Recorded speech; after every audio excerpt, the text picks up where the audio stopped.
Hi guys! So for today's vianda, magluluto tayo ng munggo.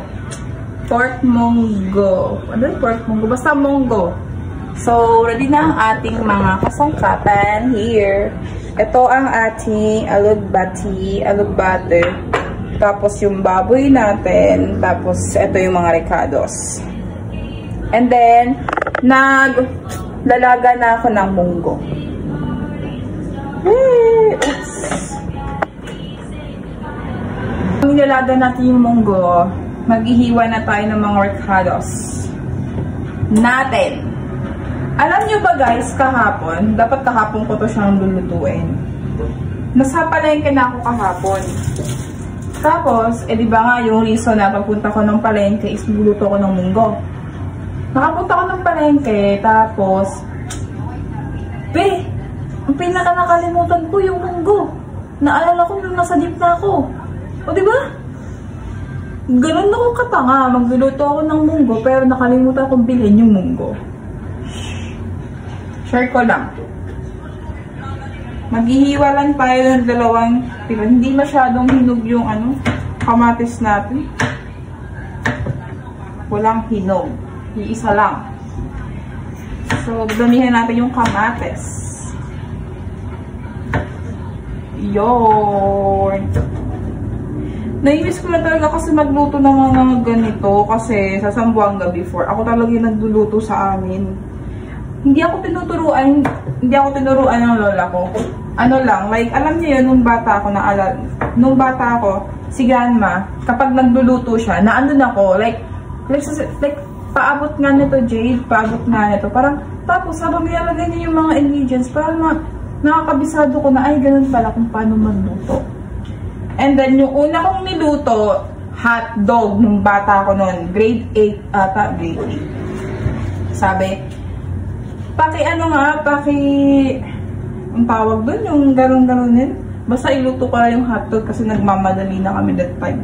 Tapos, ayun, doon nagsimula yung cooking skills ko. Cooking skills?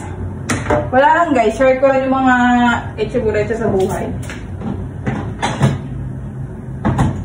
So, dadamihan natin ng kamatis para masarap. And then, next natin is ang bawang. So, dadalawahin na natin yung bawang kasi bawang sibuyas kasi maliit lang naman to eh. Para di ba? Para nga kasi! Aray. So, hindi na ako nakapag-upload masyado kasi busy ako sa work. Workaholic ang person. So, siguro pag day off, ganun, doon lang ako makakapagluto ng, doon lang talaga ako magkakaroon ng time. Nagluluto naman, pero although hindi ako nakakapag-shoot yarn. Gusto ko nga i-share yung yung paano yung pagko-commute ko sa trabaho ko. Tinatamad ako! Like, nakakahiya, nahihiya pa rin yung person. Like, gaganong-ganong ka sa daan, nahihiya pa rin ako. Kaya, hindi na lang muna. Tsaka na lang paghiya. Pag makapal na ang mukha. So, wala lang. Share ko lang. Ito rin, share ko lang din sa inyo. Reason kung bakit gusto kong magluto ng munggo ngayon is because of my friend. Napag-usapan lang namin na yung masarap ulamin, ganyan-ganyan. Tapos yun, sinabi niya sa akin, munggo. Uy, munggo. Marunong ako magluto nun. Nakikita ko sa lola ko kung paano magluto ng munggo. Ayun, biglang nag-crave ang person. Kaya magluto na rin ako ng munggo. Wala lang guys, share ko lang talaga. Wala akong masabi. Medyo, hindi ko naman masyadong aanuhin yung munggo natin.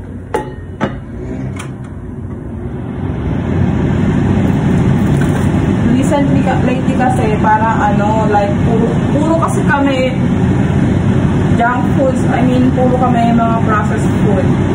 Like, mga delata, mga unhealthy foods na mabilis lang lutuin. Araw-araw mo. Doon yung lagi namin na. Di ba yung naririnig ko? Kaya ngayon, babawi ang person. Kailangan maging healthy rin tayo kasi tayo ay tumatanda na mga te. Tapos, share ko lang din, hindi na ako nag-churi-churiyo. Kasi nga, tumatanda na tayo. Aray po, tumatanda na ang person. Kaya kailangan natin maging healthy sa katawan. Kaya nga pag magugulat yung mga kasamahan ko, gusto mo? Hindi lang po. Kasi inaalak nila sa akin junk food. So, sabi ko kasi sa sarili, hindi na ako kakain ng junk food. I need to make bago-bago na. You know, if you know what I mean. Kaya yun, share ko lang. Hindi na po ako nag-junk foods. Wala lang. Naging maselan ang person. Maselan pa nga. Wala lang, basta. Para habang nilalaga natin yung munggo, ready na yung mga kailangan natin para mamaya. Mamaya, gano'n siya kain, di ba?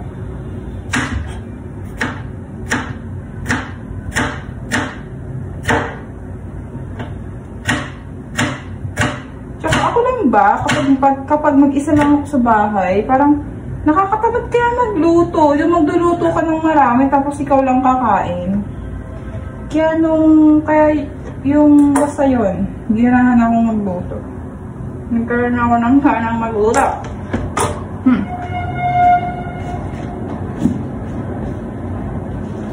Nakakamiss na nga rin magluto ng mga kung ano-ano. Yung mga kung ano-ano? Alam niyo naman yung munggo, matagal ilaga ang munggo. Kaya good luck talaga.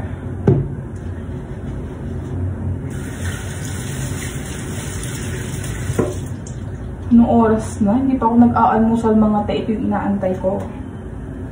Tayo ay magugulay. So, ito yung aming karne. Hindi ko alam kung pwede na ba to. Sabi niya kasi konti lang daw eh. Kasi madami na daw. Dalawa lang na daw.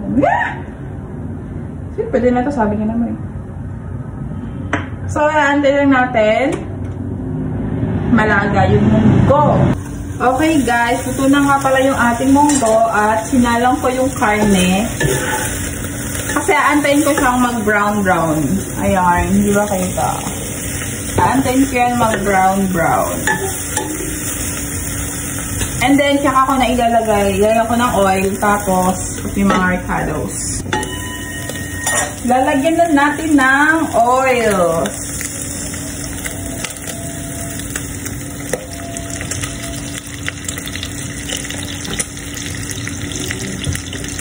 Then, halo.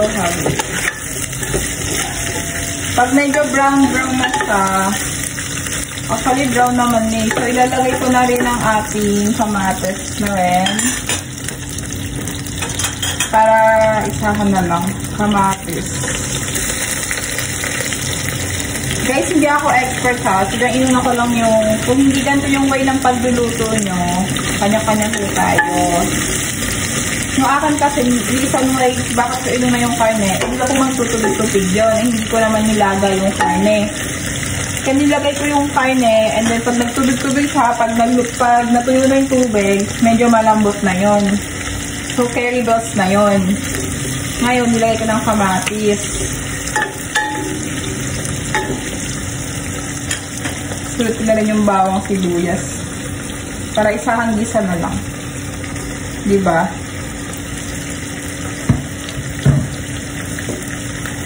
And then, hahalu-haluin lang natin yan. Para lang Tapos, lagyan na rin natin ng paminta. Ayan. Lahat na natin yung paminta.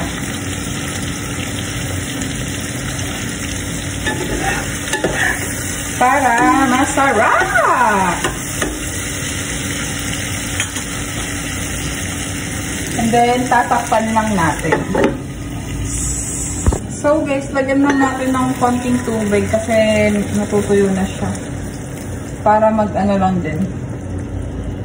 Para medyo lumambot ang karne. And then, pag konting kulo lang, ilalagay na natin yung munggo. Ganun lang kasimple ang ating ulam. Mas ko na nga lang. Nagdalawang isip pa yan. Guys, kumulo na nga siya. So, susunod na natin ang ating munggo. Init. Aray, init. Yan. Gutom na ako. I'm so hungry now. Oh my God. Lagyan na natin ng tubig. Mga 2 baso lang, Charles. Depende. Ang dami. Okay na yan. Tapos, timplahan na natin. Yan, madami na yan. Ayan. Look at that. Look at that. Look at that. And then, titimplahan na natin. Lagyan na natin ng ginisa mix. Kasi gulay. Ginisa mix. Tapos, pork cube.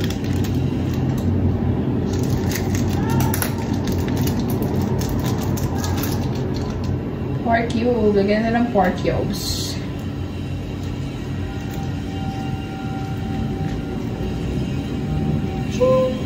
And then, lagyan natin ng Ajinomoto. Nasaan na kaya yung bukas na Ajinomoto? Wala na ba yun? Lubos na ba yun? Ito na pala yun. Ajinomoto. Konti lang yun. Tapos, asin. Lagyan natin ng konting asin. Yan. Tapos, antayin natin siyang kumulo. And then, pag kumulo na, pag okay na yung lasa, ilalagay natin ang ating alug butter. Okay guys, so kumukulo na siya, ilalagay na natin ang ating alug butter.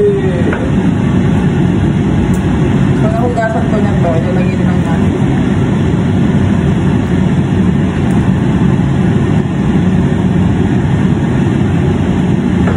Nagugutom na ako.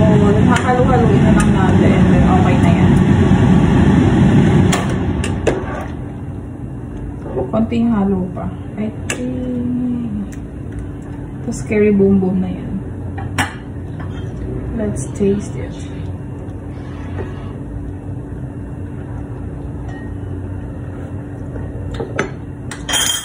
Isang pakulo na lang din, kakain na tayo. Malapit na maluto ang ating munggo. Pinagpawisan ng person sa pagluluto, di ba? So guys, luto na ang ating munggo. Pakit yun. So, here's our final. Hindi ko na, wala akong nakitang chicharon. So, sayang. Nalagyan ko pa sana siya ng chicharon. So, yan. Gutom na ako! Ito na ang ating munggo. O, diba? Napakasarap. Kain tayo. Pasabayan mo pa ng patis.